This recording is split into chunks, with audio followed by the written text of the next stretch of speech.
America में रहने वाले 22 साल के कॉल को क्रॉनिक अस्थमा था।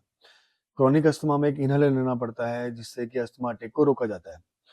उस इन्हेलर की जो रेट थी आफ्टर मेडिकल इंश्योरेंस सब्सिडी वो थी $66 यानी अप्रोक्सीमेटली मान लीजिए 7 से 8,000 रुपए। लेकिन इंश्योरेंस कंपनी अचानक से सब्सिडी बंद कर देती है और वो इन्हेलर की प्राइस पहुंच जाती है $550।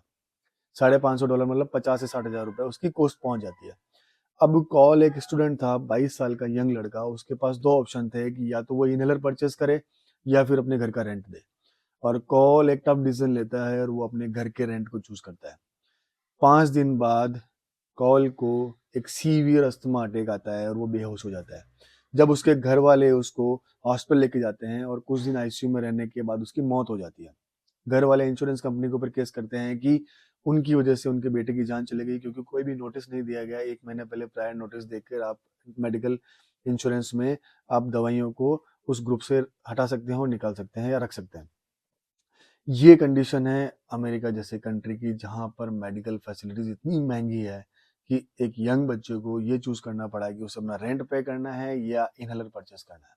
ये बात और ये घटना मैं इसलिए बता रहा हूँ कि बहुत से लोग हमारे देश की मेडिकल फैसिलिटीज को हम लोग कंडेम करते हैं, हम लोग बहुत कंप्लेंट्स करते हैं।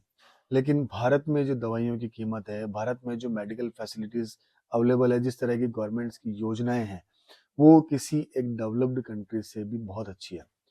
बहुत सारी प्रॉब्लम्स हैं, बहुत सारी मेडिसिन फेक बनती हैं, नकली दवाइयाँ, खराब क्वालिटी की दवाइयाँ, बहुत सारे हॉस्पिटल गलत तरीके से ट्रीटमेंट भी करते हैं। लेकिन ओवरऑल देखा जाए तो जो इंडिया में मेडिकल फैसिलिटीज़ मिल रही है, जिस तरह की प्राइस में, जिस तरह की रेट्स में आप अपना इलाज करवा सकते हैं, वो किसी एक डेवलप कंट्री में भी नहीं है।